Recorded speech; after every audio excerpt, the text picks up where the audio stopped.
रंजन तेलंग यांच्यामुळे प्रवाशाला महागडा मोबाईल मिळाला परत.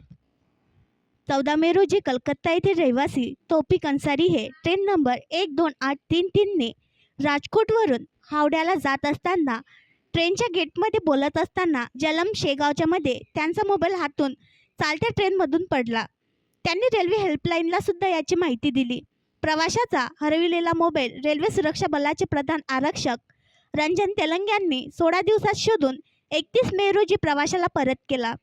सदर प्रवाशाचा मोबाईल हरविला असता RPFच्या जवानांनी शोधसुद्धा घेतला, पण मोबाईल सापडून आला नाही.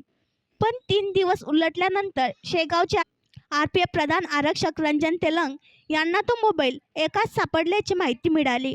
रंजन तेलंग यांनी जलमला जाऊन चौकशी करून तो मोबाईल ताब्यात घेतला व याची माहिती मोबाईल धारकाला दिली. त्यांनी परत जाताना तो मोबाईल घेण्याचे सांगितले व शेवटी 26,000 रुपये किमतीचा मोबाईल RPF जवान विनोद इंगळे यांच्या हस्ते प्रवाशाला परत देण्यात आला आहे. रंजन तेलंग यांच्यामुळे प्रवाशाला मोबाईल परत मिळाला. त्याकरिता त्यांनी RPF विभागाचे व तेलंग यांचे धन्यवाद मानले.